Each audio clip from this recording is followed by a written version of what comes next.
is focused on national priorities and circumstances, such as sea level rise and marine ecosystems and resources.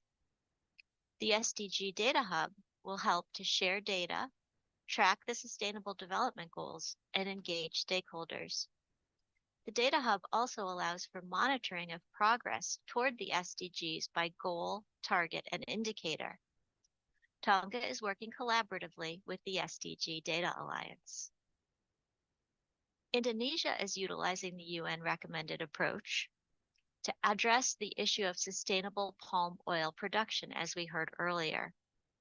Issues such as climate change, low productivity, and land use conflicts are significantly impacting palm oil production and sustainability in Indonesia.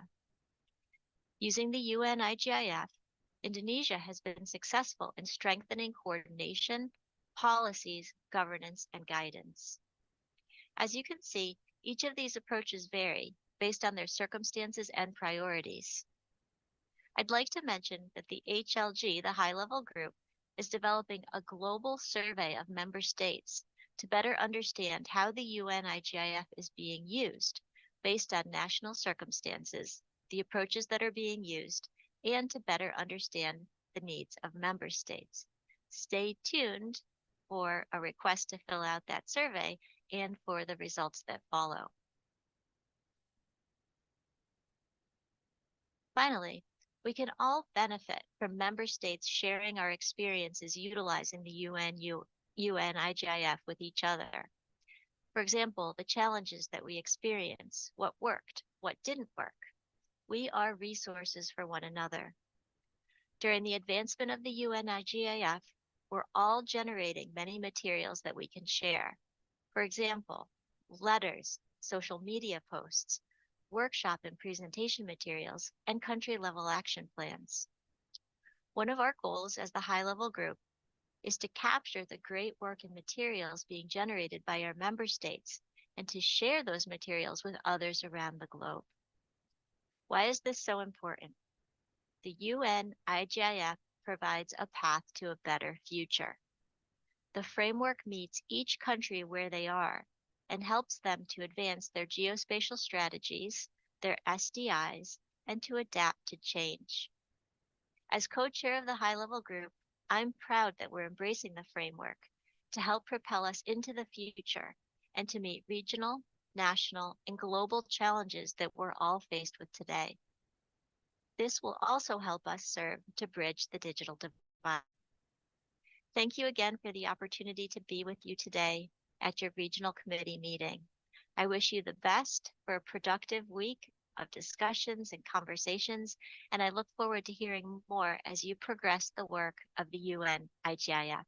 Thank you very much.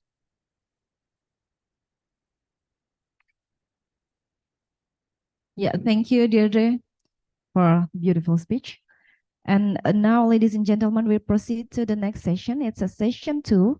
It's a global perspective for the implementation of UN-IGIF, which will be led by Mr. President of UN-GGIM AP. Pak Anton, please, the floor is yours.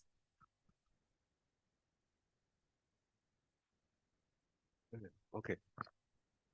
Yeah, ladies and gentlemen, we're going to have the second session for today. So we would like TOGI to present the importance of IGF on the national development for geospatial information management. And later on, I would like to invite also our regional committee representative from Americas, Arab, Europe, and Africa to share what they've been doing and what they have achieved in their regional activities. So please, Pak Georgia, the floor is yours. Thank you, Pak Anton. While I'm waiting for the clicker, yes, so you have heard from Ms. Deirdre Bishop, co-chair of the high-level group, and you have got actually a very good overview of the status and also the level of implementation and adoption, the level of adoption and implementation of the UN-IGIF. As you can see, the high-level group is there to support member states by providing the needed strategic leadership for the UN-IGIF. UN-IGIF is intended to be a living document, and so it will go into a process of continual improvement, continual refinement, and that at the United Nations Secretary, we are very grateful that there is a high-level group, and the composition of that high-level group includes leaders, geospatial leaders from across our entire community. Every region is represented.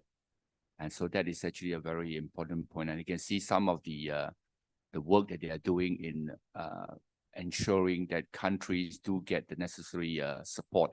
The support is not about going into your country to do the work for you. The support is about collecting and making available a lot of guidance materials that actually any one of you can pick it up and begin to implement the UN-IGIF in your respective countries. As you heard from Deirdre, that can be in many ways. You either develop a strategy, develop a full-fledged action plan, or even to address a sectorial requirements at this present moment. But each country is using it to move forward. And if you did not notice anything, I would just say this. You notice that there's a little tagline at the bottom of Ms. Bishop's slide. Path to a better future, or enabling the path to a better future with location data. It's a path to a better future. And I think that's what we are all aspiring to, because the work we do every day is about location. It's about geography. It's about maps. But we got to keep asking ourselves, the mapping products and services we are producing each day, what is it for? The geographies that we are producing each day, what is it for? The location data we're generating, what is it for? It is for a better tomorrow. And I think all of us aspire that our tomorrow will be better than today for our country and for our society. It looks like I don't have a, okay. Okay, so I will start. This is going to be a very short presentation because I noticed in the program that many of the countries will share, and it is better that we get that overview of where we are at from presentations by countries. But let me just start with this quote again. And you know, I've been using a lot of the Secretary General's quotes because it shows some of the political drivers and the urgency. So it says greater investment in data and strengthened data capabilities will be crucial. This is in 2022 when the progress report on SDGs was launched at the high-level political forum. It is only through data-informed decisions. And we all know that. We are very accustomed to that. We understand that.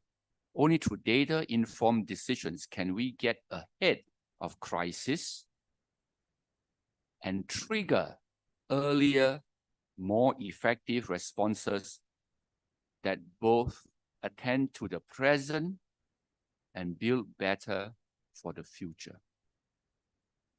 So it's not about today, but it's also about tomorrow. That's our work. We are able to do that.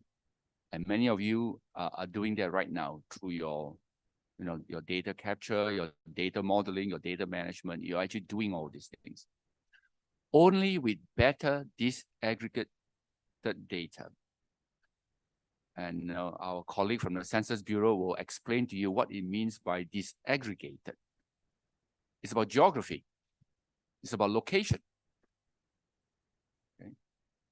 So only with better location data can we ensure that these decisions and responses account for all sectors of society, leaving no one behind. I love politicians. They are able to put into a few words what we actually write a thesis on. And that's why I like this quote very much, because it summarizes, and I urge you all to use it. Take the quote and use it, because it's able to condense so many work programs in half a sentence, basically. That's a power of communication. But I'll leave this, and I think the slides will be made available. We can all take this home and see how we can best use this quote from the Secretary General of the United Nations.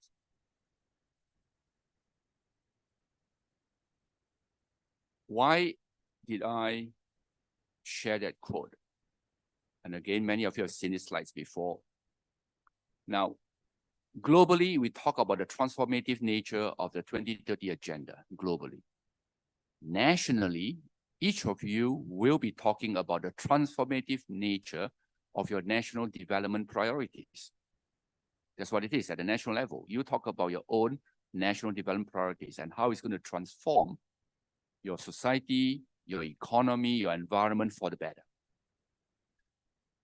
Like the 2030 agenda, national development priorities will require a lot of data so that we can get that knowledge and insight that we need to make good policies and decisions.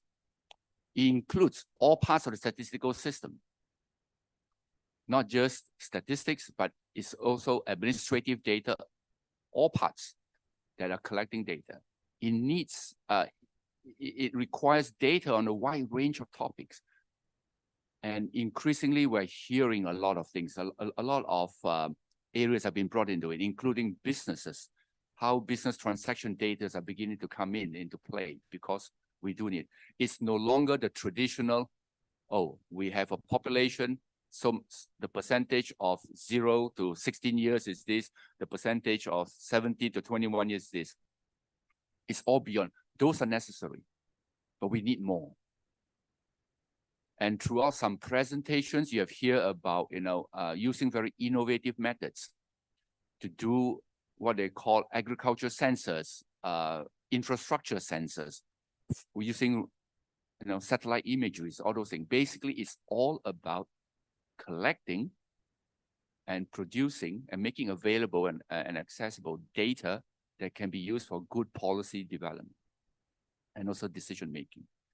And I believe, and I know I'm speaking to the converted, we understand the need for quality, accessible, timely, and reliable disaggregated data.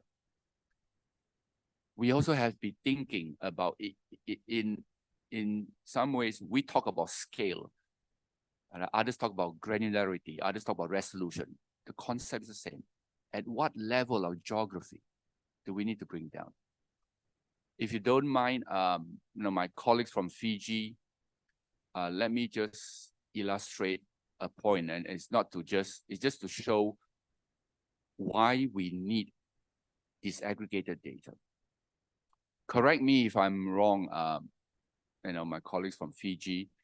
You have 200 over islands, of which just over 100 is inhabited. So the proportion of people living below the poverty line for the whole of Fiji, I believe it's only one number, correct? How are you going to make decisions? You got 200 over islands, 100 of them are inhabited. But you have one national figure for poverty. Yes, you are aware that X percentage of my people is living below the poverty line. That number can be small. That's not the point. The point is, how is government going to make decision to ensure that its investment has its greatest impact? Which island to go to? I am not citing the case of Indonesia, 17 over 1,000 islands. That's why I use Fiji. The number is easier to comprehend for me, 200 over islands. So we need interoperability and integration of systems. We need all parts of government to come together.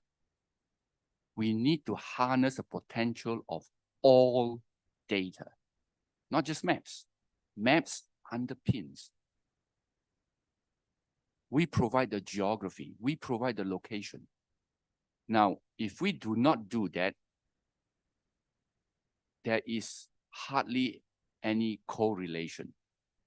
How do you bring together the poverty data sets and the health data sets and the demographic data sets together? How? I know there may be some other ways, but how effective would it be?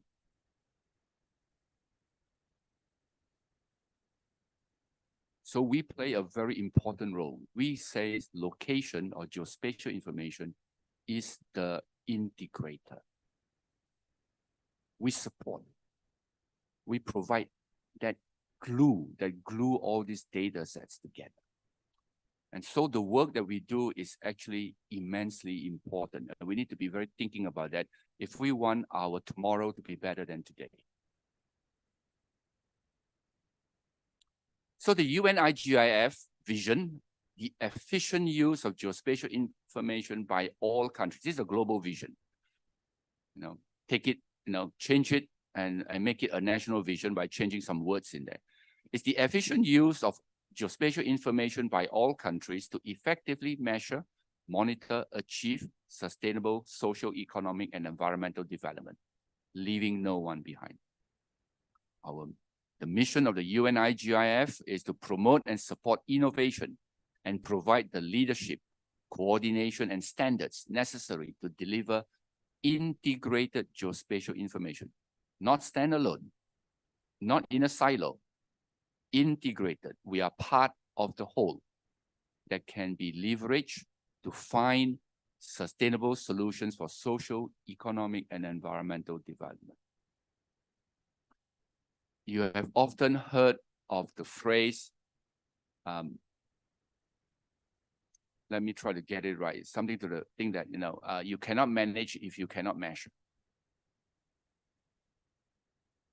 Right? I will say this, and we have been saying this. You cannot manage what you measure if you cannot locate. Think about it carefully. You cannot measure, you cannot manage what you measured if you cannot locate. Around 2015, one of the statistics is this: 1 in 8 person in the world will go to bed hungry that night. That's around 2015. The question is, where is that 8th person that goes to bed hungry tonight? So the way it goes is that I will start counting 1, 2, 3, 4, 5, 6, 7. That's the 8th person, because I don't know where. But I do know 1 in 8 person in 2015 goes to bed hungry. How do you make policies? How do you make programs? How do you have targeted actions? Where is the country's investments going to have its greatest impact if you do not know where to put the next school, where to put the next healthcare center? Where are the areas that is prevalent to malaria and I need to deliver the vaccines there? Where? And we need to know that. And I don't need to go through this. The UN-IGIF has been used very innovatively by countries to solve many of their national challenges, going from climate change, and we know, poverty and the digital economy, the digitalization of our economies.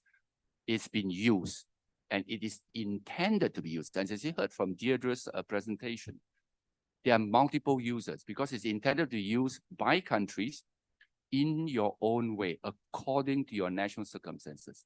Take it and use it the way you think is best in your country. So allow me, my colleagues from Tonga, I know I did not ask permission, but I find this so inspiring. Tonga launched its action plan, and I will not go through, but just talking about addressing national challenges. Just read some of the words, and I believe these are the words of your Deputy Prime Minister. It talks about the importance of data and technology in addressing the changes that Tonga faces. Tonga is highly disaster prone. Climate change-induced disaster risks are increasing in the land and marine environments. To manage, we need to understand our kingdom in detail. And I find it very inspiring. Many of us should actually learn from some of these words of our political masters. That are the drivers, And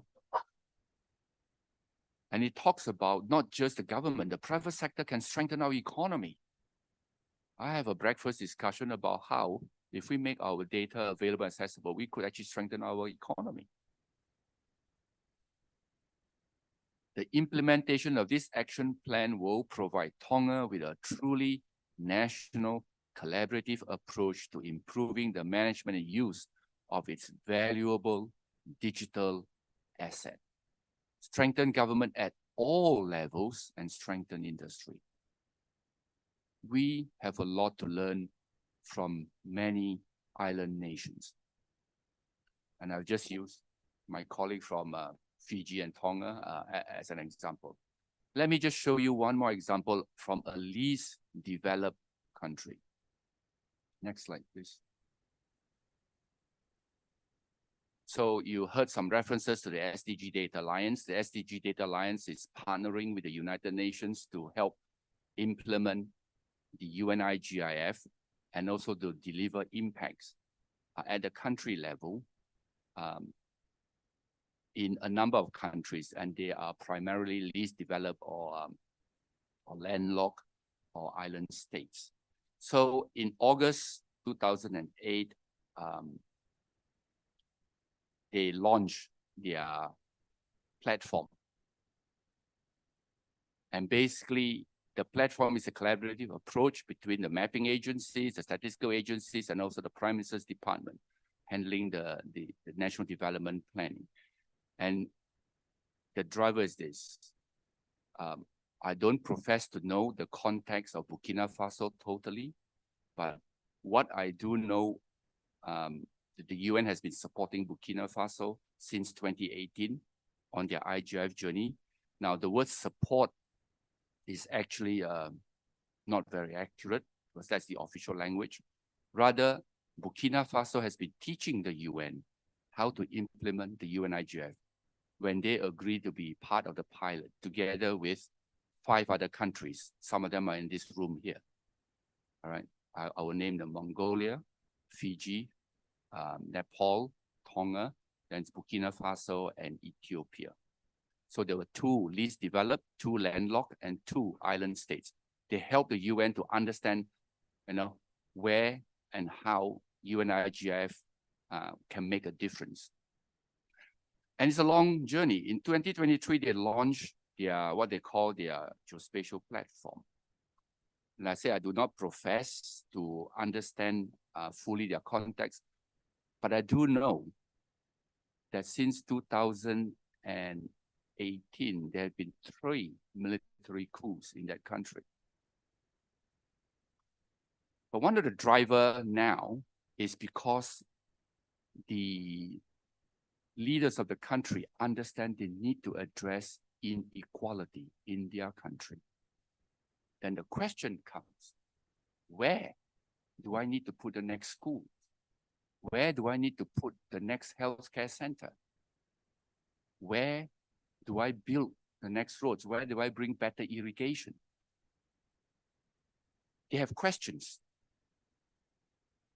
They couldn't find the answers. So, because of their pioneering work, the National Geographic Institute, continued to push, and they were able to stand up, an initial geospatial platform that will begin to let the government to see, as you can see, that is one of those visualizations, to begin to help the government understand,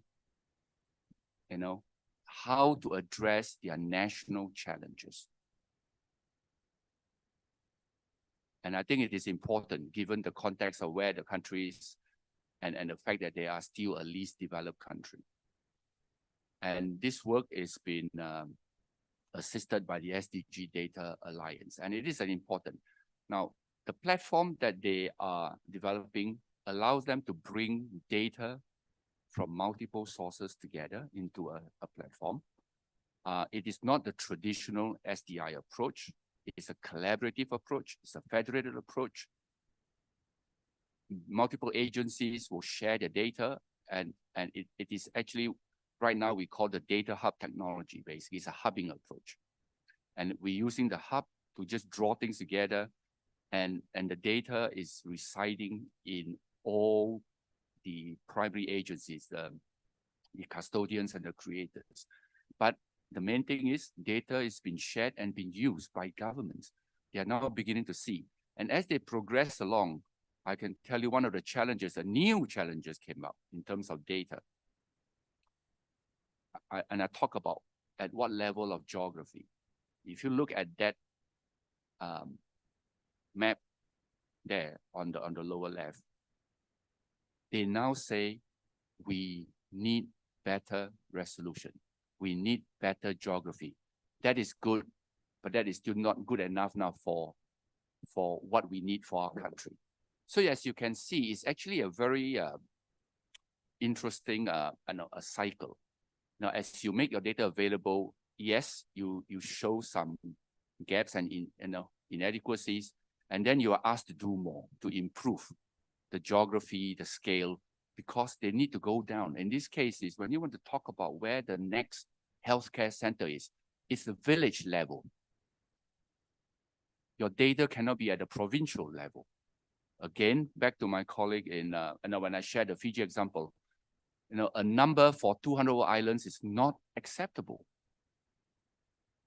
And we in our geospatial community must be providing that geography to our government so that they can go down from country to province, province to whatever you want to call it, or country to state, state down. Because that, and at the end, you can make decision at the village level. That is, that village needs a healthcare first, this village second. Tough choices. Governments make tough choices. We provide the evidence.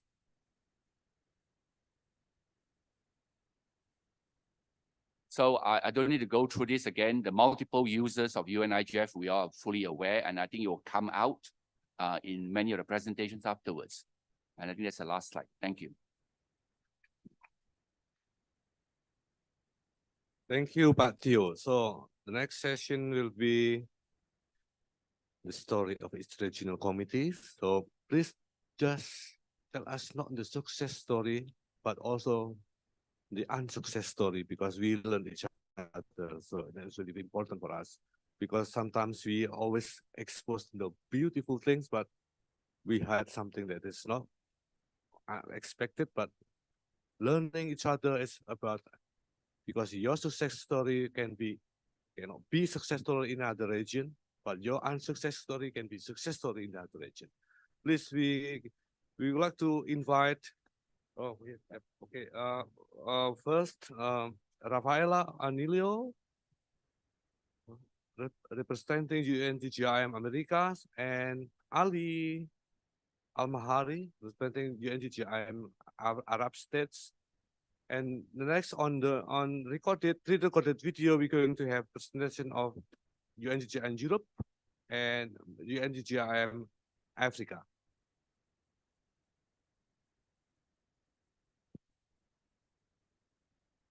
I would say the floor is yours, but you're on the state. The state is yours. Yeah.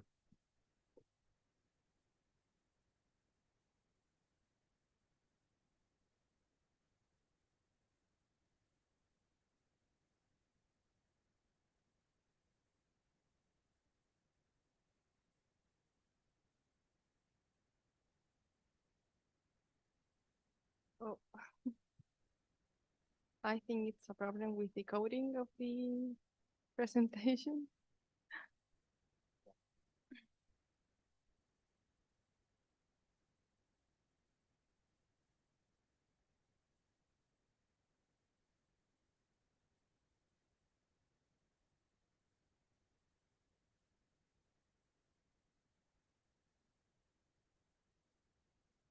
We change the game again. We start with Arab State. Ready? Yeah, thank you. Keep changing.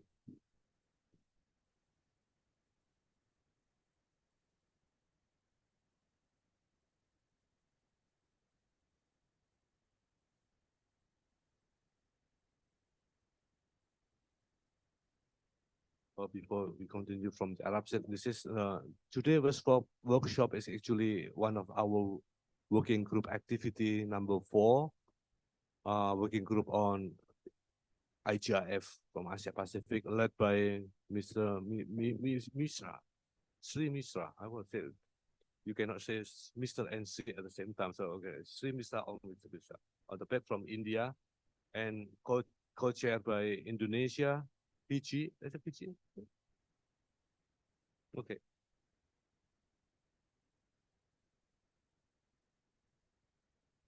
Please, can you display the Arab states first? Yeah, thank you.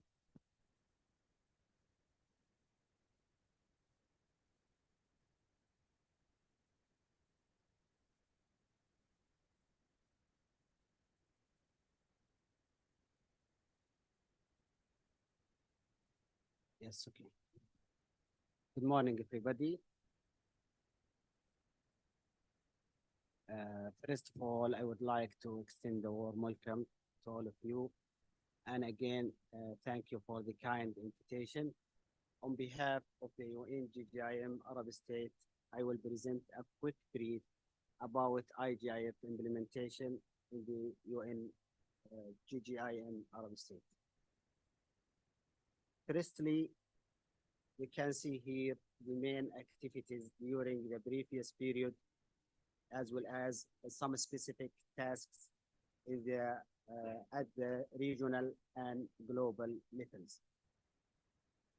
Let's start with the regional activities.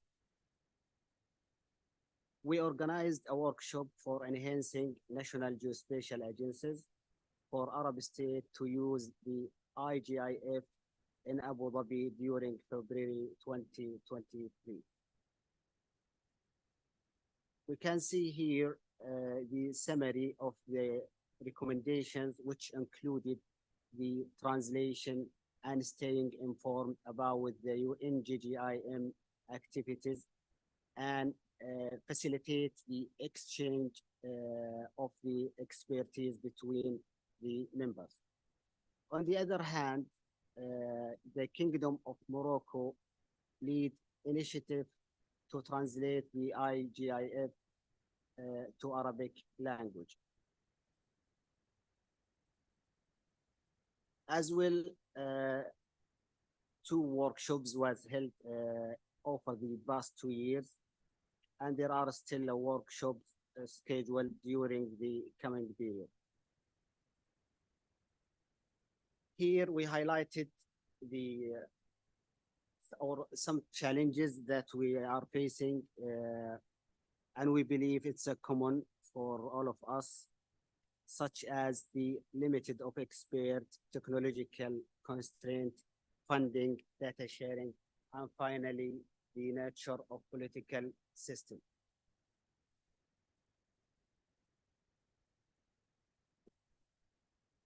Now we will move to the global activity. Arab state representative in the high-level group. We participate in the team. Yes, the previous one. Yes. No. Back. Yes. Next one. Back. Back, please. Back. Back. Yes. No. Let's go. Yes. Next, please. Next. Next. Next, yes. We participate in the team about the improved communication in the IGIF. And we participate also in the team of strengthen capacity development team Saudi Arabia and United Arab Emirates worked with the Kingdom of Morocco as a one team to deal with the translation, reviewing, and validation. Next, please. Next. We lead the third team in mobilize sustainable funding in IGIF for some tasks, as you see here. Next, please. Finally, the Kingdom of Saudi Arabia extend its offer to fund the digital IGIF document to be published as an IGIF book under UN publication, which will benefit the global and next generation experts and community. Thank you for listening. Thank you.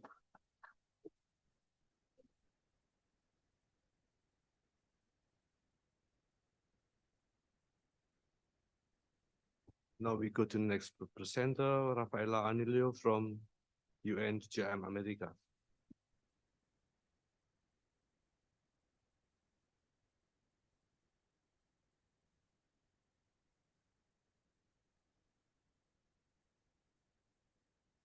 Okay, good morning, everyone.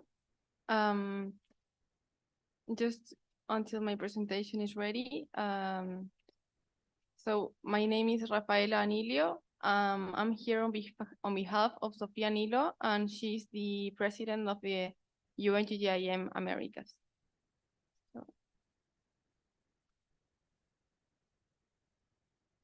Okay, thank you so much. So I will speak to you a little bit about the how has been the IGIF implementation in the Americas. Next slide, please.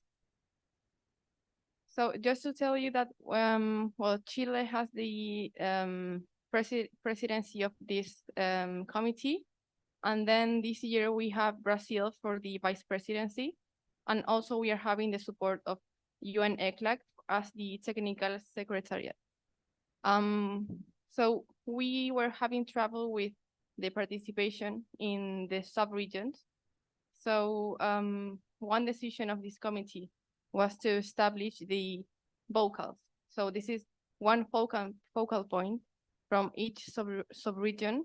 And we are hoping that this can help to the different countries of the different sub-regions to be more have more participation in the different activities that we are promoting through the year. Next slide, please. So in the Americas, we have 36 member states. And as you can see, the most countries are from the Caribbean. And this is also the most challenging sub-region. Next slide, please. So the IGIF working group made a survey. Well, they may make a survey every year, and the one that they made this year was 44 questions oriented to the 9 strategic pathways. So we had really high participation. 80% of the countries responded, and 20% didn't. And as I was just saying, this 20% it is from the Caribbean. So we have a really clear focus on where we have to start working and in the next year. Yeah. So again, we are really proud that the participation is really high, because even though we can see here as the Caribbean has not participated so much, it is 14 countries. So as I think 7 countries, it is not a bad number. So we hope that we can even get more of their attention during this few months that we are going to prepare more activities for the whole region. Next, please. So as I was saying, the survey had 44 questions. And I think, for example, if you are interested in doing a survey regarding IGIF, we can share these questions if you want to have some or ideas on what are good questions to perform to your countries. So what I have here is one specific question of each pathway that we think is really important. And I will speak about the statistics of these questions in the next slides. But first, I wanted to talk to you about how is the international assistance on the region. So we have two main supports. One is from ECLAC, which is the Economic Commission for Latin America and the Caribbean.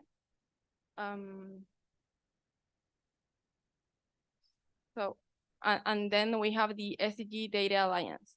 So ECLAC, which for Asia Pacific is ESCAP. I don't know if I pronounce it right. The main objective of ECLAC in the region is to raise awareness, to make training activities, capacity building, and with the focus of the part 2 of the IGIF. So we really want, ECLAC is really trying to make all the region to understand what is the importance of the 9 strategic pathways and what are the benefits. So 15 countries, which is 41%, is having an assistance with ECLAC. This is like a direct assistance, but also there are some webinars or other training activities for the whole region. And then we have the SDG Data Alliance. They are trying to make countries to implement the country action plan. This is the part 3 of the IGIF. And this is 4 countries. It is 14%. It's Chile, Guatemala, Mexico, Panama, Honduras.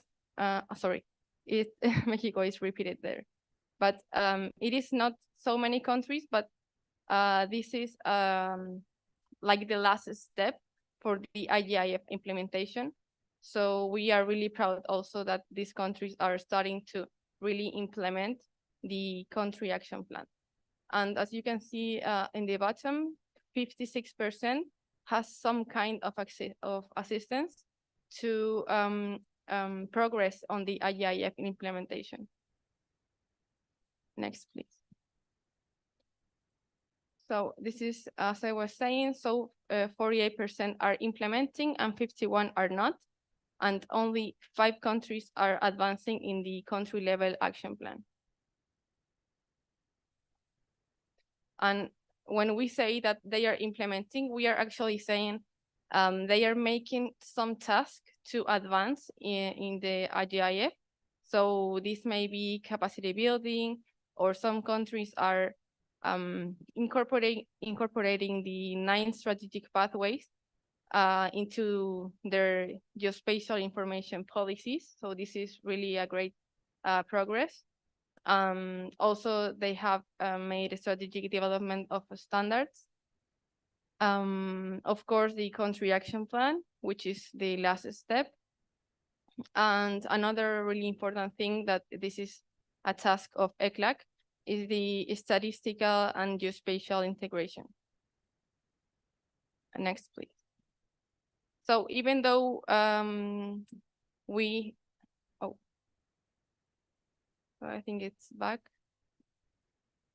again. Yeah, there.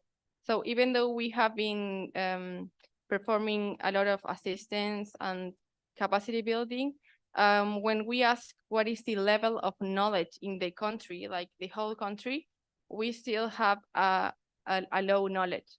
So we know this is a gap that we are aware of, and maybe this is telling us that we have to also not only raise awareness on the institutions, but try to make like more countrywide webinars or training activities to raise our awareness regarding IGIF. So as a summary, we found that the best current status is in partnerships and innovation. So in partnerships, we see that countries really respond really well when we propose to make collaboration activities, and they have also, we have seen a lot of activities between them to share experiences. And for innovation, we are seeing that countries are really improving in the way they show their data. So they are developing geoportals and different platforms to improve the data that they are showing. So the most challenging pathways are, of course, the financial one and the standards. So even though standards is like the most common training activity, it is really hard for countries to actually implement on the way that the IGIF is proposing. So now I'll just quickly go through the 9 strategic pathways. So for governance, we have that 89% have an institution that is leading the geospatial initiative. And this is really good, but if we go to the next slide, we know that regarding the policy and legal, only 62% have a legal instrument that ratifies the existence of the institution. So we have 18 countries that, even though they have a special initiative, it is not legal yet, and this can be hard to get the financial support they need. So then in financial, we have that 78% of the countries do not have funding to support and sustain the National Geospatial Initiative. And this is, of course, related to the last slide.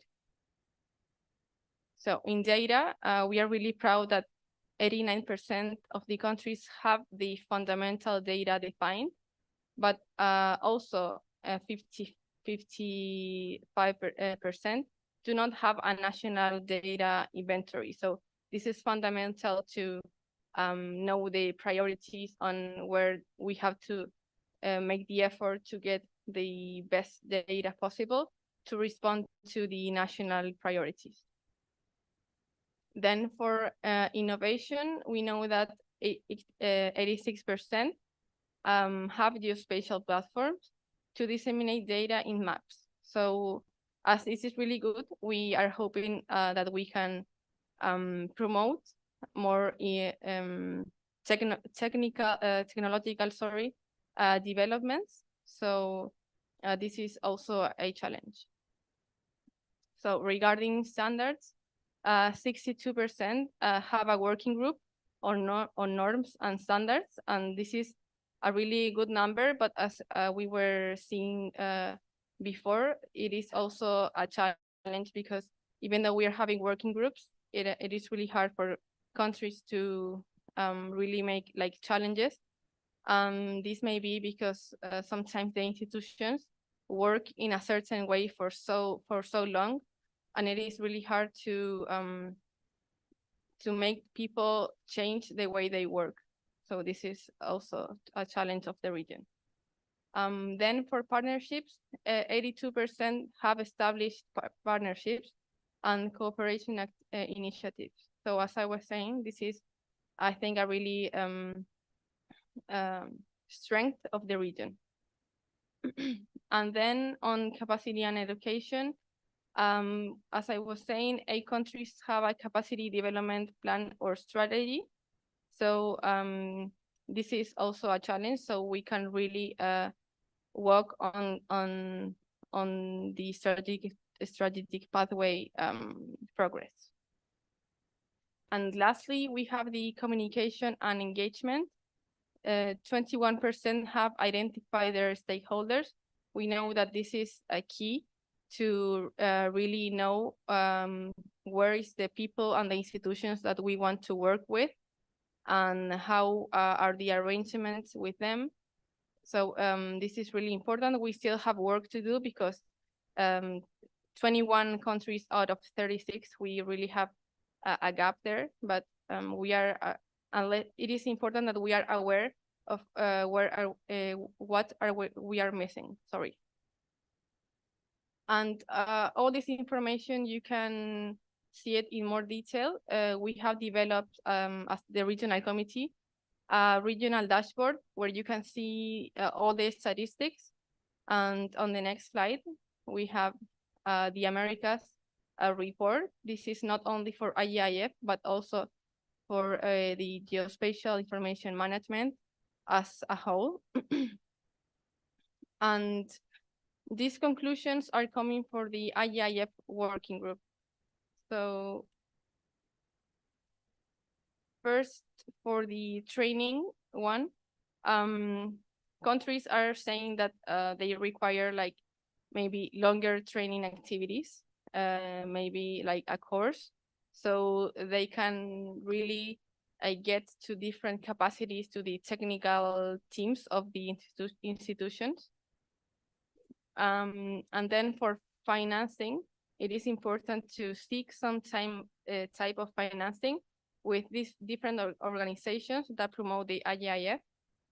And then to raise awareness and dissemination, it is important to really get to the authorities to understand the benefit of the IGIF.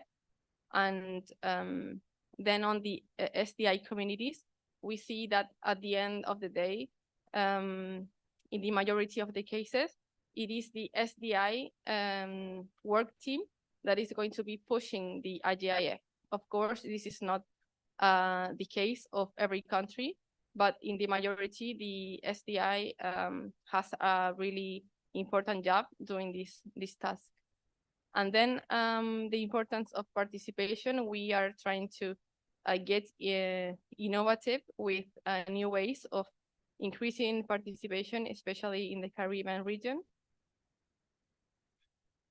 On the last slide.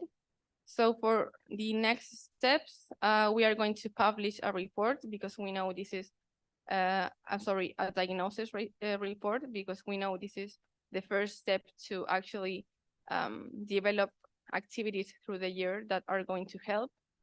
Then we have, I think the idea of the vocals may really help to have more participations in areas where you're having maybe low participation. So if you want to take this idea, it may also work.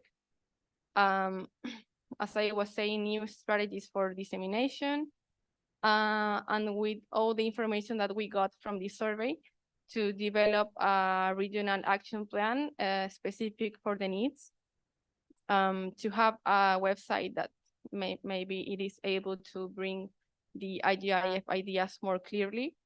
And of course, it is always a challenge to translate all the documentation. So this is a permanent job. And actually, there is a working group specifically for the translation of documents. So those are really quickly the next steps for the regional committee regarding the IGIF. Thank you so much. Thank you, Rafaela. So we move on to the next session now, to the next presentation from UN-GGIM Europe, presented with using video by Thomas Petek.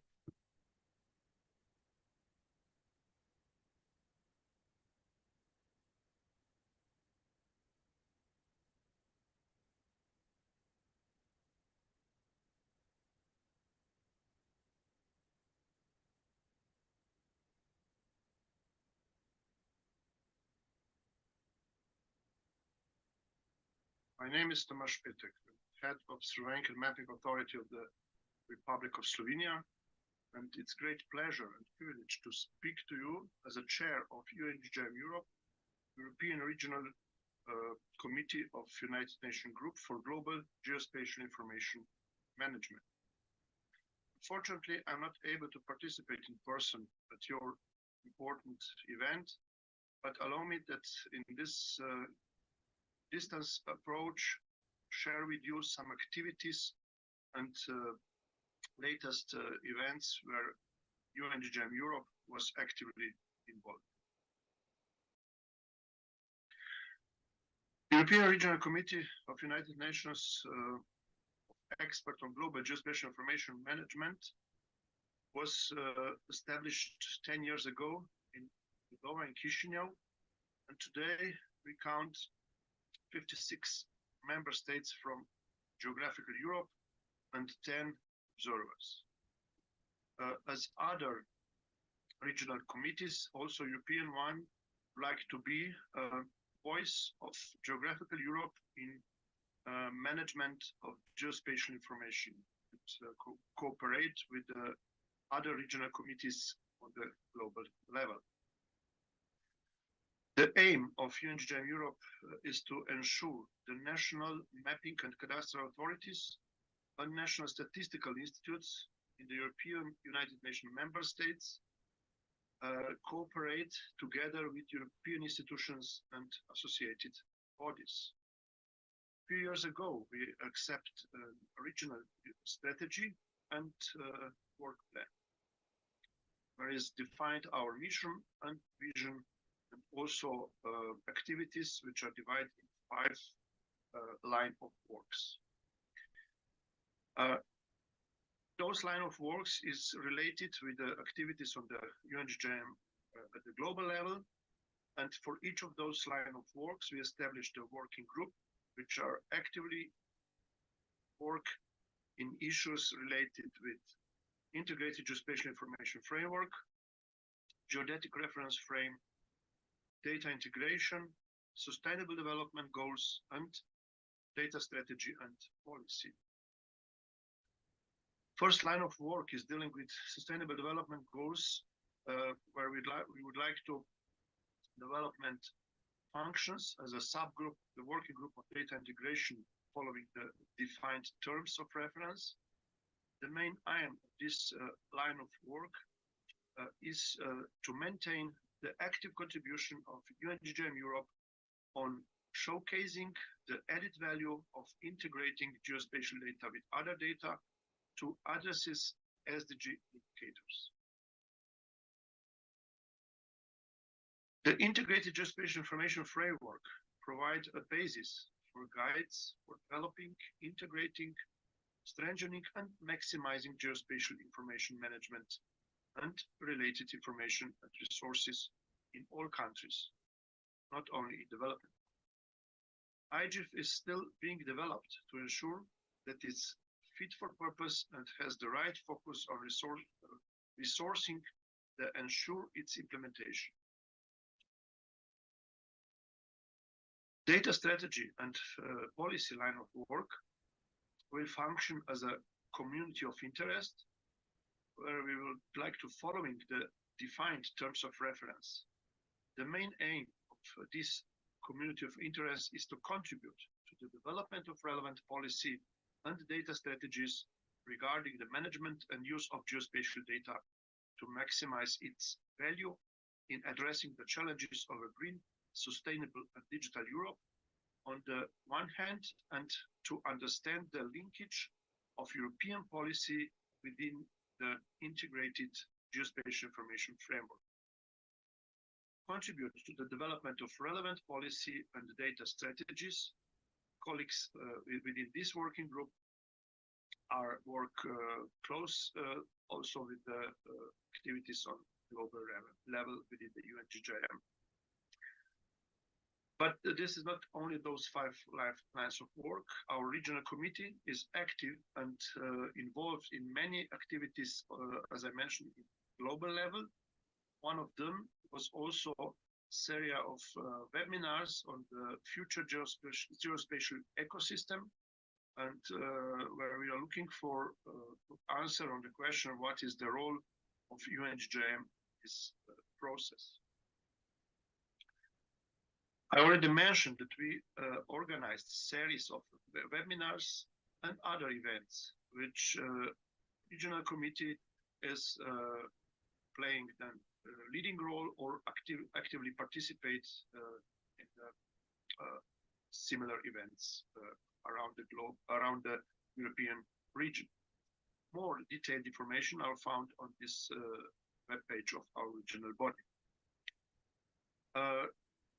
I would like to mention also a series of events at global and also in regional level, where UN-GGIM Europe actively participate and cooperate mainly with the Eurostat and European group of statisticians within the United Nations Economic Commission for Europe. Just recently, we have a meeting in Belgrade, beginning of October 2023. The next joint activities were done with the regional office of World Bank in Vienna last year, and several other regional conferences where UN-GGIM Europe introduce the activities and also actively cooperate in discussions and conclusions. On the global level, I would like to mention several events like World Geospatial Congress in Hyderabad last year and Geospatial World Forum in Rotterdam, etc. I would like to also put some attention for future events, which are webinars. November this year about UN Geospatial Network Data Hub, and also similar as your regional committee, we announced already the 10th plenary meeting of UN-GGIM Europe, which will be held in Brussels in end of November this year. But this is not all. We also plan to be an active participants within the INSPIRE conference held in Brussels also in end of November, where European Union member states will discuss about the implementing INSPIRE directive about infrastructure for spatial data information in Europe. And UN-GGIM Europe would organize also a special session in this conference. In this very quick and brief overview about activities of UN-GGIM Europe Regional Committee, I would like to emphasize the importance of knowledge transfer, training, capacity building, raising awareness, where we would like to support national mapping cadastral agencies and national statistical institutes and other geospatial data providers, users, and show the importance of data for the purpose of managing the consequences of climate change and, of course, sustainable financing in this area.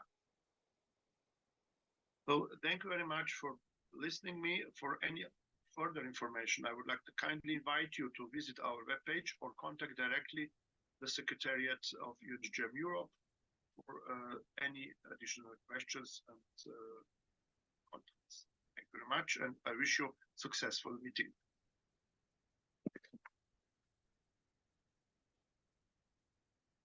We have one more presentation and we take a break of 15 minutes. Is it right? Because presentation can be delayed, but coffee cannot be delayed. Okay, presentation from Mimi, the president of UN-GGIM Africa.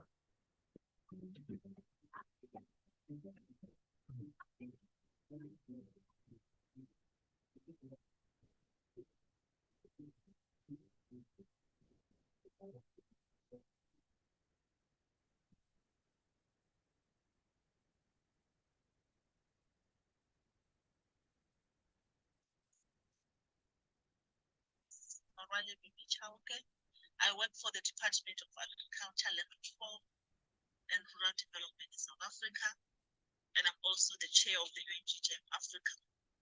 My wish was to be with you in person. However, due to other commitments, I have to join you virtually, and I hope to meet you in person very soon.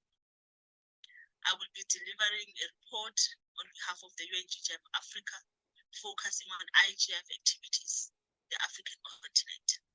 Firstly, let me share with you where we come from as UN-GGIM Africa. The adoption of a national spatial data infrastructure concept in Africa started way back in 2001 at the second meeting of the Committee on Development Information.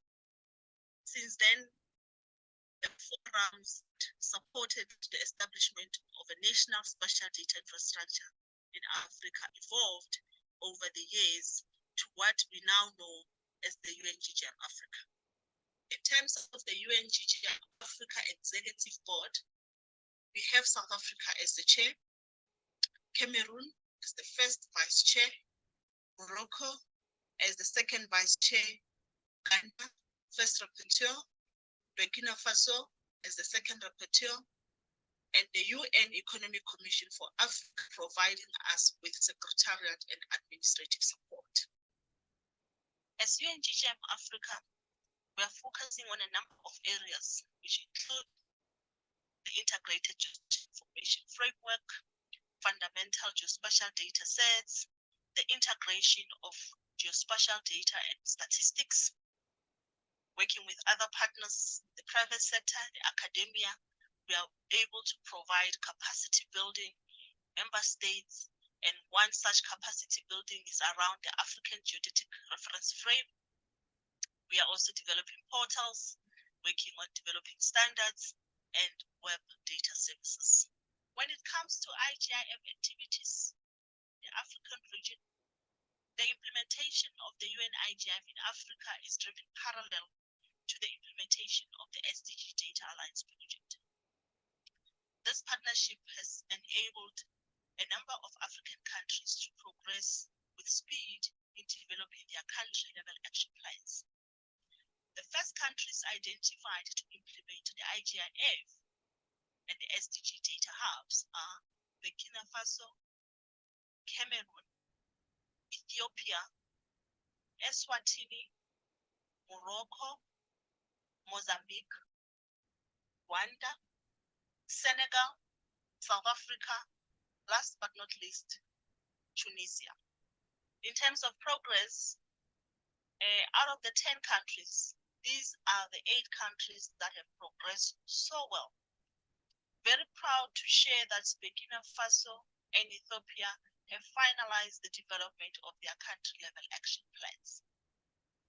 It was quite a journey for these countries that have concluded their country-level action plans, and those that are still in the process.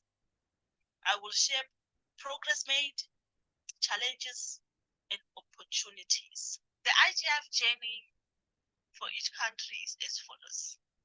Burkina Faso, they have completed their country-level action plan, and they have followed the development account approach. Cameroon, following the UN-GGIM approach, they are at the final stage and awaiting approval of their country-level action plan.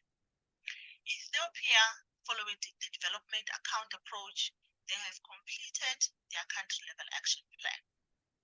Eswatini has made good progress. They are at the last stages. They were, however, delayed by other work pressures, and they are following the UN-GGIM approach. Mozambique, following the development account approach, they have also made good progress with their country-level action plan, and they have now to coordinate with other organs of state.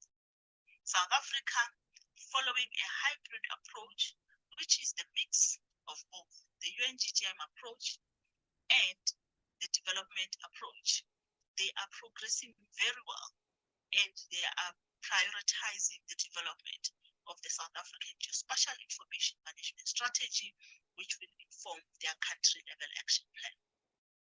Senegal, following the development account approach, is also progressing very well.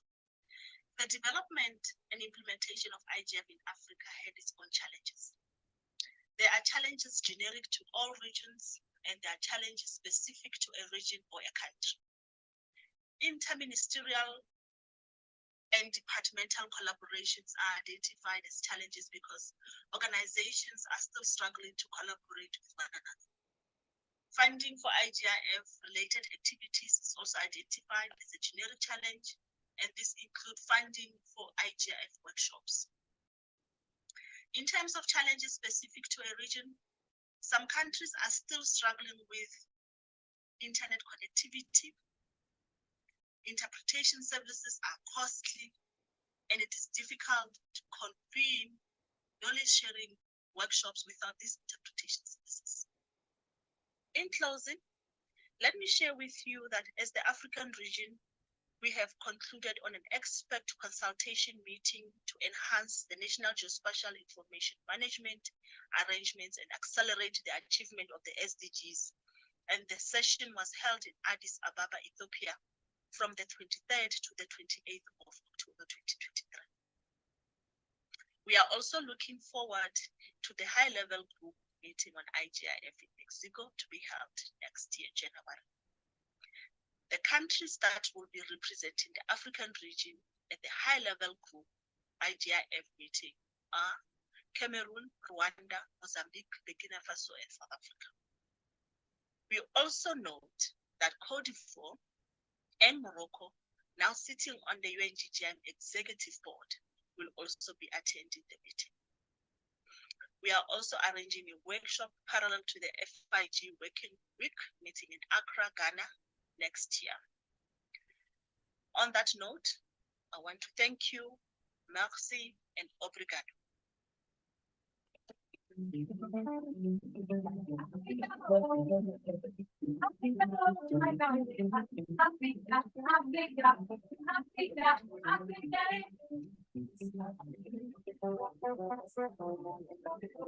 Thank you, Mimi and Thomas. Just one more question. We're going to have a break or we have a short question? I think everybody will up to the president. So, okay, we have a break for 15 minutes. Come back here at 10:50 and we have a 15-minute discussion regarding the global and the regional activities. Thank you. Yeah.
Yes, ladies and gentlemen, sorry for interrupting your break. There will be a several announcement. For those of you who haven't got the seminar kit, you can take it at Bima Sena room. For those of you who haven't got the seminar kit, you know, the tote bag with the several items inside, you can take it at Bima Sena room. It's near the lobby.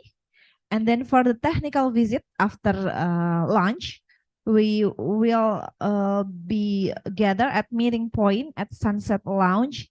And the dress code is you can use the shirt that we have given to you and the long pants, please. No short, please. And for the women not in the menstruation period, and please don't bring valuable and shiny items. Okay, so just bring your simple things. And lunch will be at Podresta, okay? May I repeat, for those of you who haven't got the seminar kit or the tote bag with the items inside, you can take it at Bima Sena room near the lobby. And then we will gather for the technical visit at Sunset Lounge near the lobby as well at 2 p.m. And please, no short. Thank you. And tomorrow is 12th plenary meeting of UN-GGIM AP in this room at 9. Thank you and enjoy your break.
And for the delegates who wants to share or updated the materials for the next session, you can give the materials to our operator over there. Thank you.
Well, friends, I think you can bring your coffee on your table.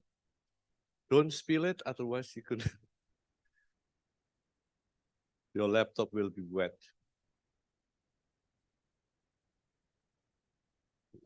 Question and answer for the next 15 minutes to the previous in-person presenters, no, the online, the video recorded presentation. So.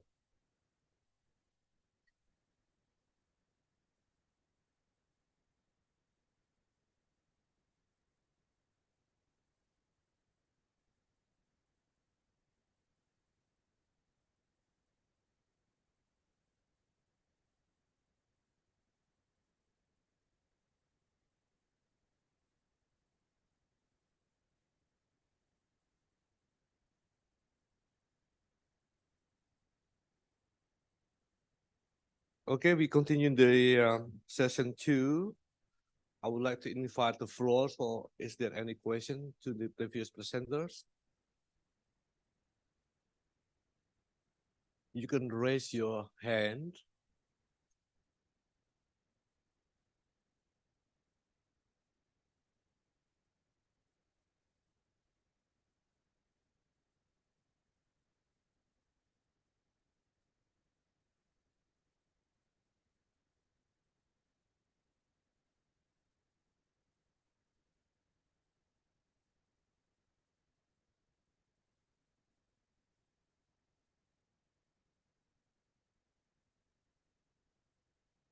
Five, four, two.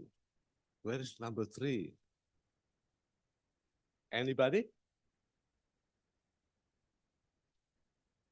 Okay, if not, if there is no question, then I might have to conclude the second session.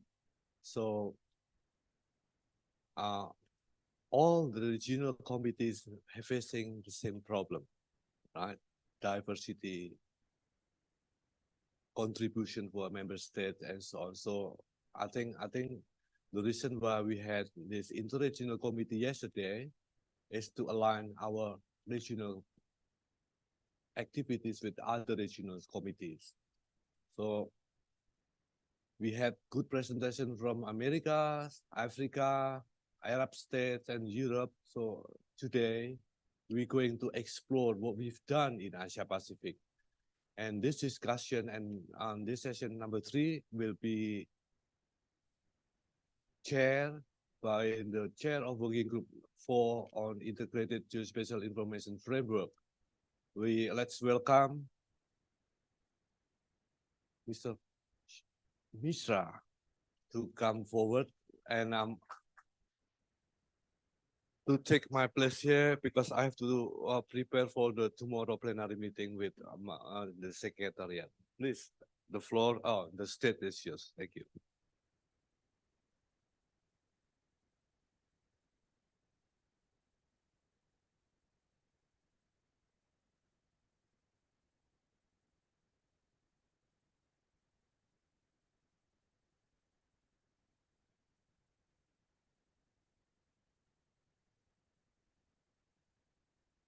Thank you, Dr. Antonio. Good morning to you all. Myself, Pankaj Mishra.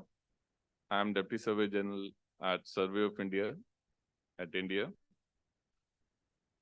So let's begin with this interesting session where we wanted to hear from the member countries with respect to the IGIF implementation status in their respective countries. And it would be really interesting to learn the status and what kind of challenges or what kind of problems they're facing with respect to the implementation, what kind of successes or achievements they have with respect to the implementations. And for this particular session, we like you can, if you have the slides, I hope those slides have been shared with the team. And in case you wanted to present the country report impromptu by having a speech, then that can also be done. So it depends upon the respective representative, how he wanted to present the report. The session has been organized with the 5 minutes allocation to each and every representative for presenting the report. And once all report presentations are completed, we'll be concluding the session with the way ahead.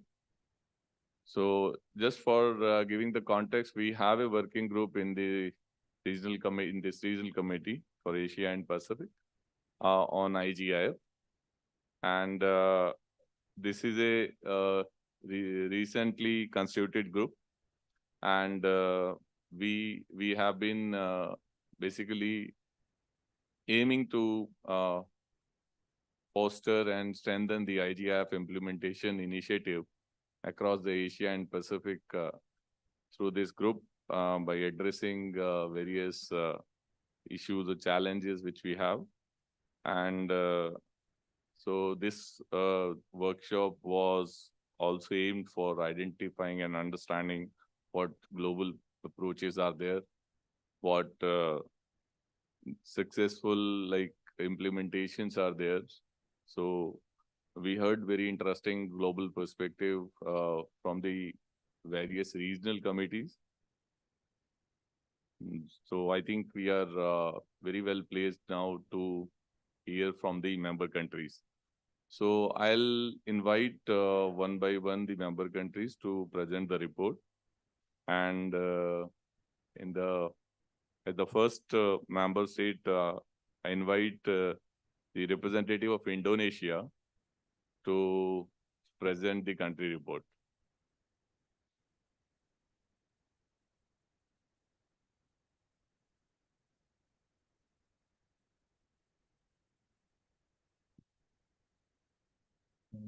My name is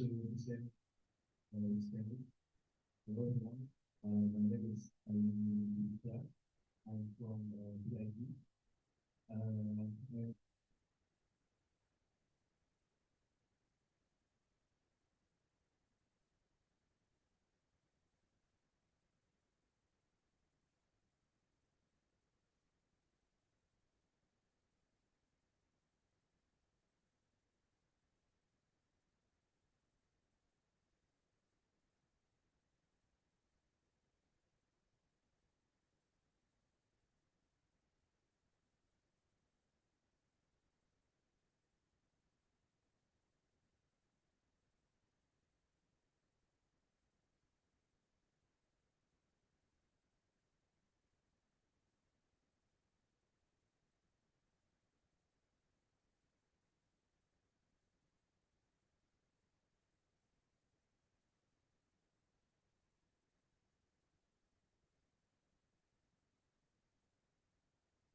Thank you very much, the representative of Indonesia, for presenting the status report. So now I would like to request the representative of Australia for giving the status report.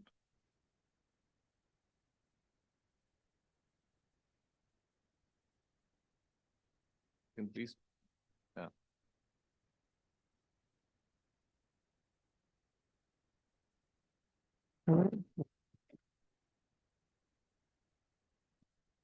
To presentation, we'll take the opportunity to give you a brief update of the different activities our country is currently undertaking.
He's saying that, however, there is more is what we have, the studies that we have. For examples of that.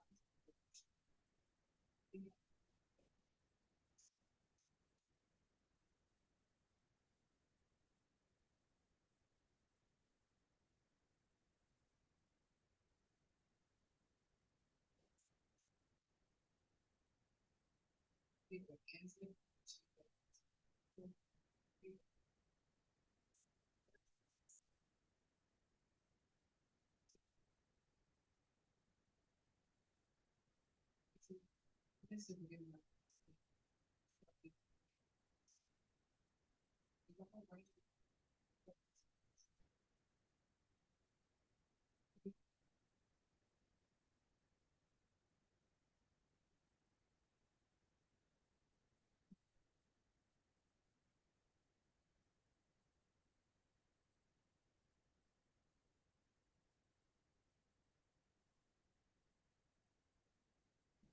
the legal versus education and the science policy. In terms of legal, we don't have a very much legal construct around geographic data in particular. Beyond safety, we want to see the safety and legislation relating to how we collect, manipulate, share, and report our data, and it creates private ownership. So particularly in terms of financial, there's a whole range of different things that are operating in Australian pockets right now. Each state and territory will have their own financial journey as in areas of federal government, and also community and there's no holistic financial approach to the nation, and it is however,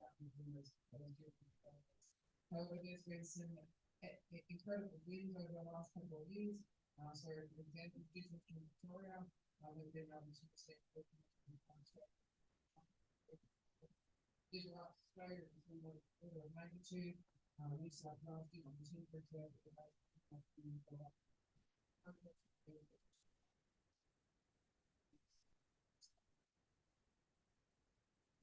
innovation. I guess there is some incredible work at the moment in terms of progression of integrated infrastructure and digital twins, and highlights in particular in the journey that the states and territories are all on. Certainly New South Wales and Victoria are on this journey, but all states and territories are on something that's incredible in Australia. with each other and actually build like big volume each other's experiences. So what worked and what didn't work, and rather than reading it, actually using those experiences to help them. In terms of standards, so you've got what we've written around the room, there's certainly here, and I've gave part of that intergovernmental committee in Spain and nothing, and feel free to have a chat to them about some of the approach to work. But that team is going to really improve standardization, improve standards to reduce people having and be able to be more interlocutor. Partnership with well recognized and incredibly important to underpin open capability. What it means to make sure that we are effective and efficient in doing what we need to do, but also making sure that we get what we provide that decision makers to the right and the right. Certainly, for those of you able to see that digital Australia presentation yesterday afternoon, we have a partnership that's a big part of that body of work. And that's not just a partnership with the private sector and how we deliver that, but also really strong partnership with a range of levels of government, the industry, and the community to be able to pull different types of data and services and also provide a whole range of someone across Australia. In terms of capacity and education, there is a lot of difference we're working on right now to be able to improve the capacity of our collective geospatial workforce and also make it a career option that people are still actually aware of. So for example, there's a really great initiative called SheMaps, which is about getting geospatial professionals into schools and areas to develop the amount of doing the geospatial, for example, noting that with healthcare development, and in terms of community engagement, a whole bunch of different initiatives across all different parts of Australia, but just to give an example, some of the things that work with the team. For example, next week, the International GIS Day is having a geospatial across Australia to be able to talk about some of the Australian context and make it available to everyone. That's one of the main initiatives. What I can say though is this is not a holistic approach. It's still not a story for us, and it's something that myself and the National Human Agency for the market is to make sure that it's Australian experience and also that have a look at different pathways other than overarching however, it is quite a journey.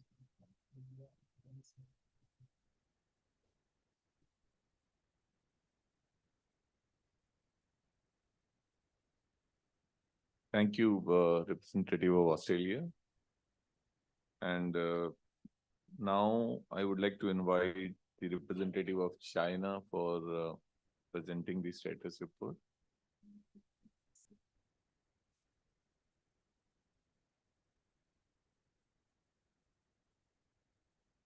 Okay, we can do that.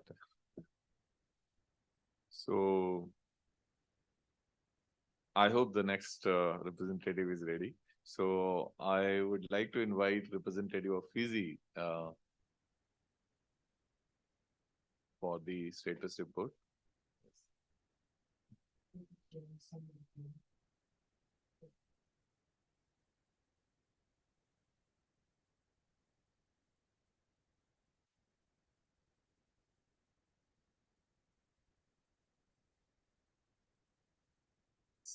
So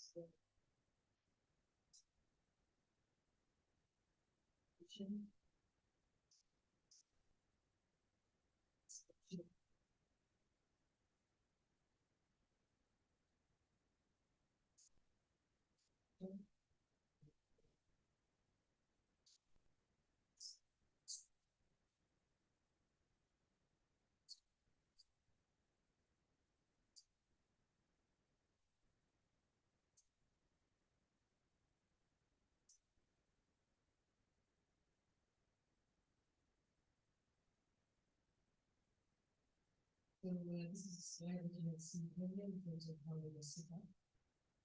This was in 1983, but we've changed our name to this group, information management council.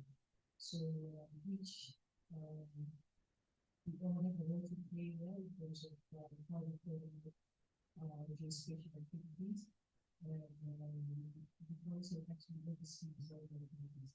One of the things about our council is does not have a mandatory way to organize and supervise geospatial activities. So how we organize ourselves is based on trusted discussions and agreements that we will support the geospatial activity. We don't have a geospatial legislation, and we hope for the best of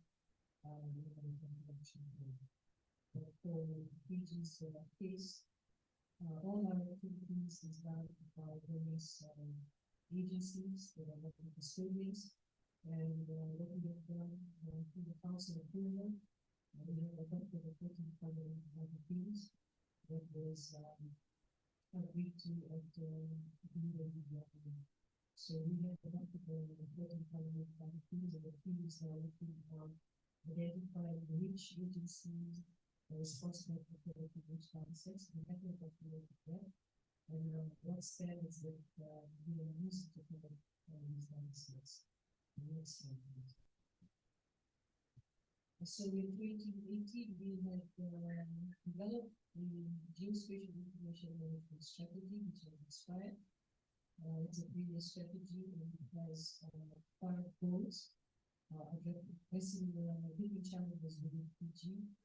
And following that, we have started our consultation with PGI as well for countries under the UN-IGIF project. We have our own country action plan. And there are items or actions from this strategy that have been made into the country document, which we are going to this for the next meetings.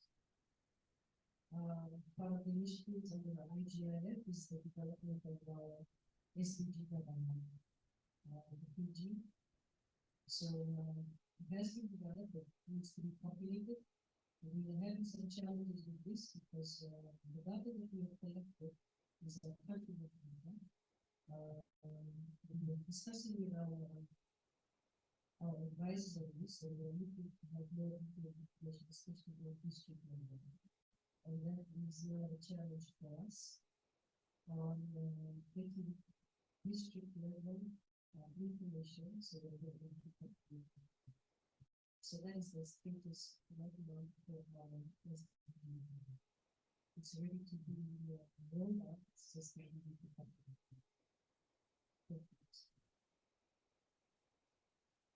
So this is just some information on our consultation for country action plan. We have wide consultations with various stakeholder agencies that have provided their input into how we want the geospatial information management to move. So we had a very wide consultation, and we have completed the final draft of our country action plan. And we just advised that in order to get the cabinet paper approved, we needed to provide an update on the status of our strategic plan that I had shown earlier. So we are providing that it's a different cabinet comparison. And I hope we will have in terms of some of the other activities, next week, like Australia, we are also celebrating World GIS Day. It's starting to become a very big event in Fiji. We have as a build-up to World GIS Day and promoting the work of GIS. The ministry has been visiting the first schools at the primary, secondary level to showcase what geospatial information can do. They've been providing demonstrations to the children on the use of drones just to get their attention and get some stars in their eyes, as you can see. And we will be having next week, our minister will be opening the GIS Day, will be launching it. And so we will be having competitions, should focus on some of the models that the children have been provided. So that's some of the things that we are doing in terms of raising awareness geospatial information across the country. Next slide, please. So that's basically an outline of the progress that we have made. The tips is what has been completed, and the last one at the bottom will go is the question of the concept of intelligent calculation. Apart from the country action plan, our colleague, Senator General here, is also looking on a roadmap to upgrade the geospatial reference frame to PG. We have completed the final draft, and we're looking to work with the Geoscience Australia to be able to get this together. So that's the update.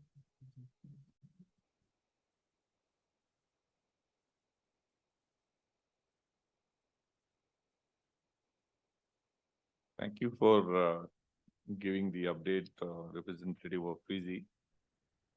Now, the next status update is from India, so I'll be presenting that. The IGIF implementation status in India.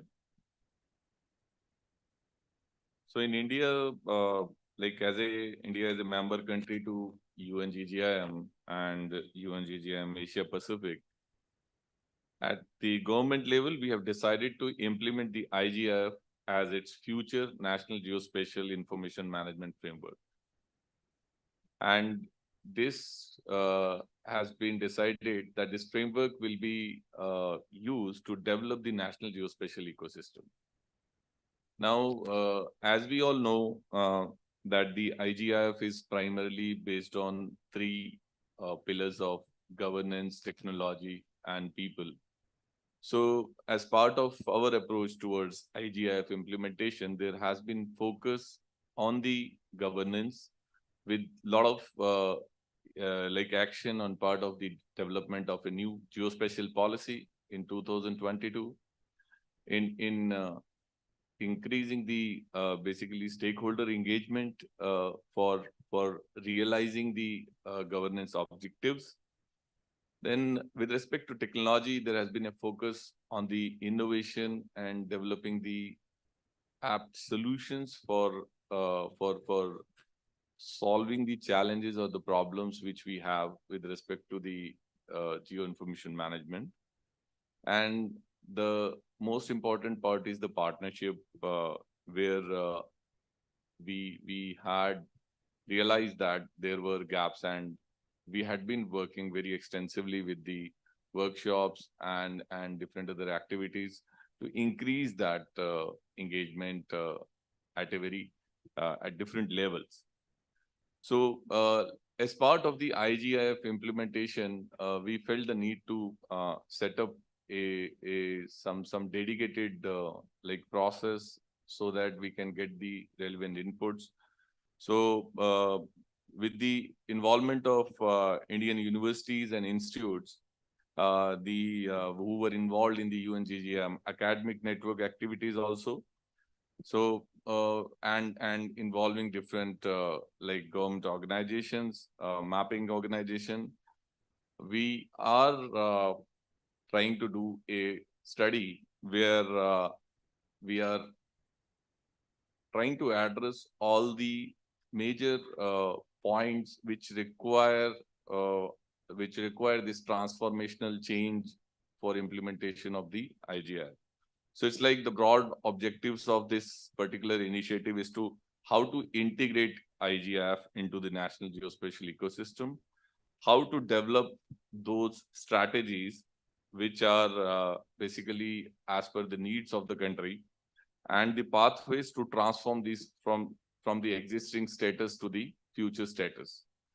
Then to develop the strategy for strengthening the existing national capacity on integrated geospatial information, to strengthen the present education actions or the activities and research initiatives and the innovation verticals.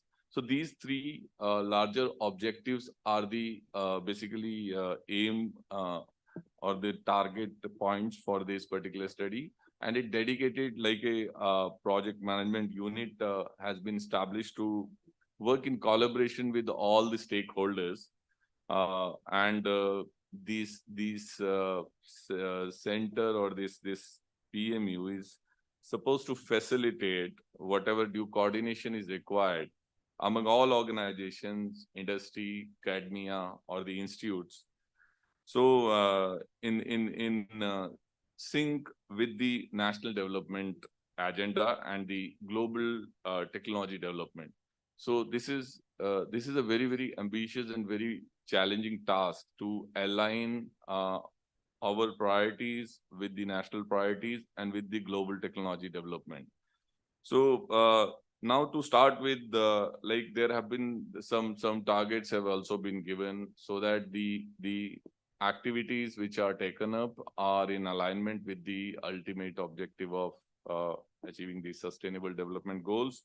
So the primary focus has been kept on national development agenda and the SDG goals. Like for the SDG goal for water management has been taken up as one of the tasks, and some activities are being undertaken under that too, which are basically associated with the SDG 6 and the associated targets and its interlinkage with the socio-economic development.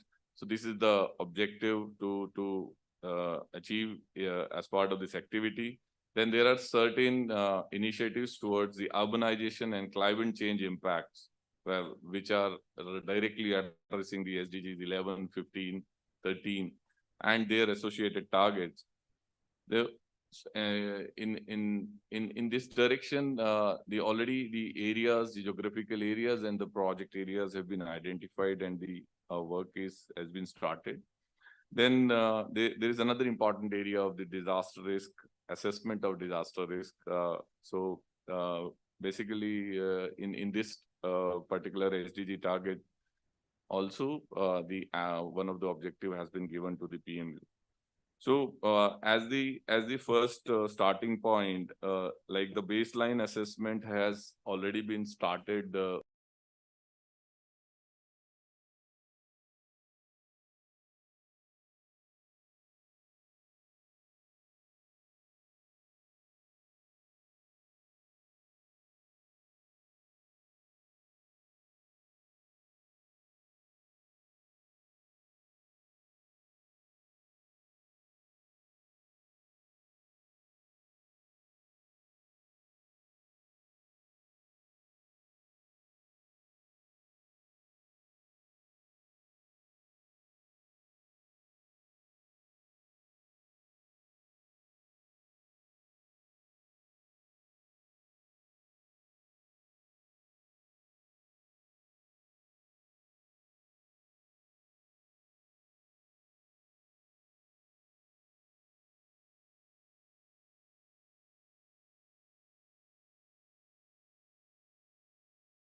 Thank you very much, Representative of Nepal.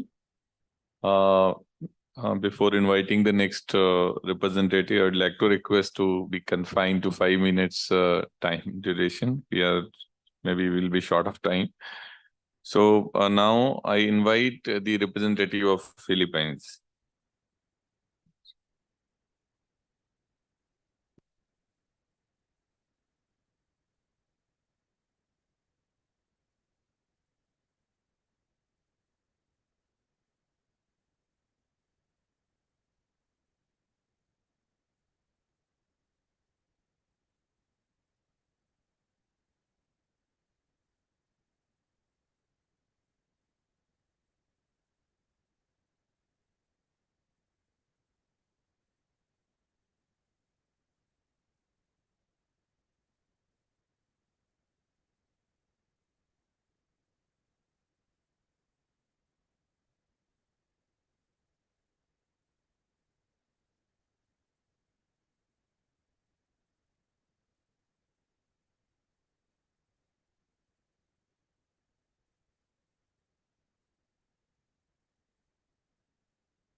Thank you, representative of Philippines. Now, I would like to invite the representative of the Republic of Korea. My name is Hyun Young, and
Thank you, representative of Korea.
Thank you, sir.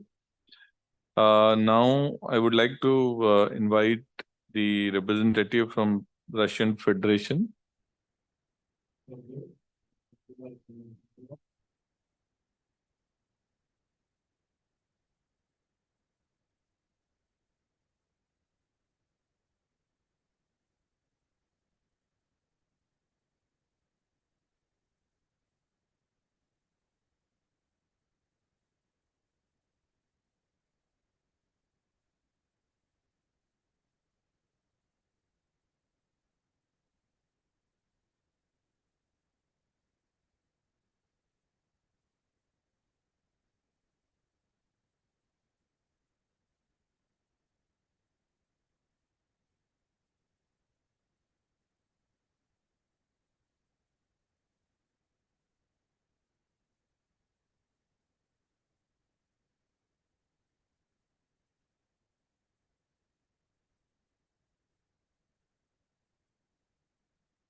Thank you very much, representative of Russian Federation. Now I would like to invite the representative of Singapore.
Thank you very much, representative of Singapore. Now I'd like to invite representative of Thailand for presenting the report.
Thank you very much, representative of Thailand. And now I would like to invite the representative of Timor-Leste.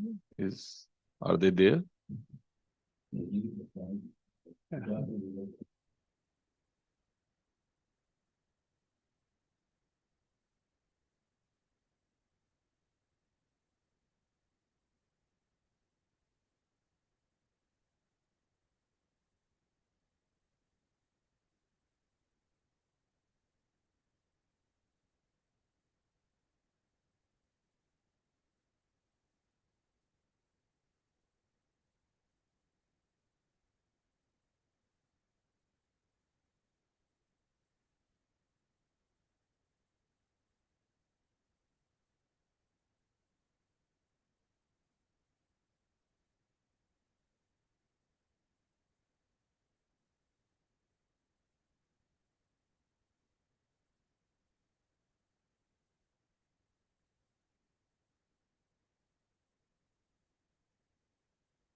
Thank you, Representative of Timor-Leste.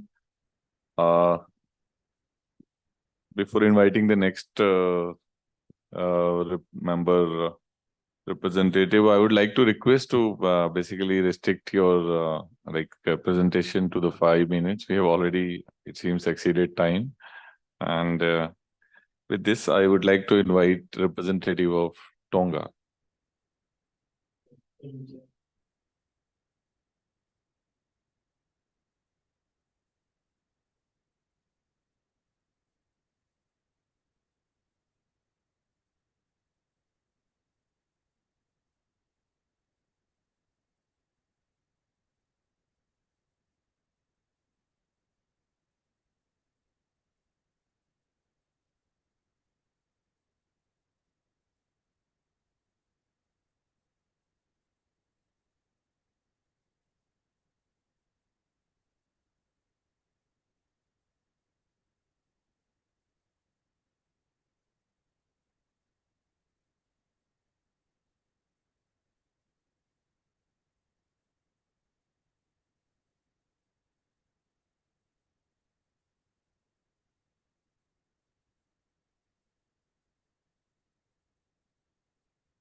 Yeah, thank you very much, the representative of Tonga.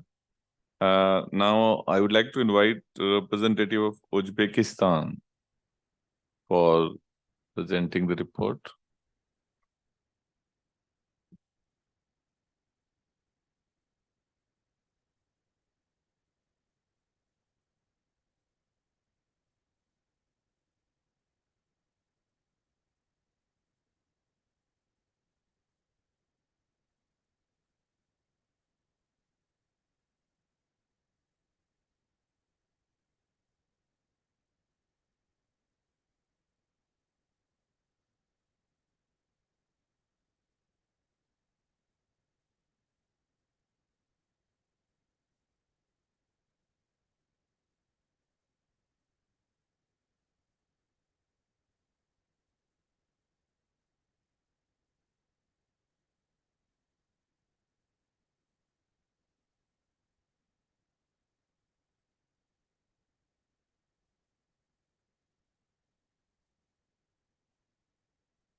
Thank you very much, representative of Uzbekistan. Now I'd like to invite representative of Vietnam.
Thank you very much, Representative of Vietnam. So we'll come back to the representative of China for presenting their report.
Tolong ya, pembukaannya tadi dulu.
Thank you very much, representative of China.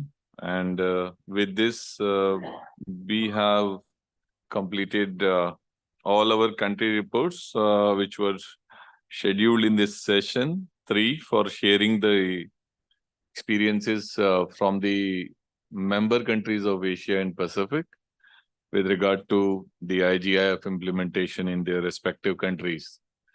So I think we have already exceeded a lot of time. So I don't know, maybe we have time for 1 or 2 quick questions, or we can proceed. So I think we move to the next part where we have to conclude and future works. So first of all, I would like to thank all the member countries, because now as a working group of regional committee, we have a better clarity about what exactly is the IIGIF implementation in these countries. And I think it would be really very, very helpful for us for making the our work plan and the actions to be done, as we have to, as a working group, we have to meet tomorrow for those deliberations. So we'll be continuing these discussions and all these inputs in terms of the challenges and the various stages at which different countries are. We will take it forward. And so with this, I think I'll not take much time, and we'll conclude this session 3. And it has been really wonderful session, because I can understand it's not that easy to basically present all the aspects of the IGIF implementation in 5 minutes. And there were very, very interesting presentations. So we had exceeded the time also. So thank you very much, and all of you.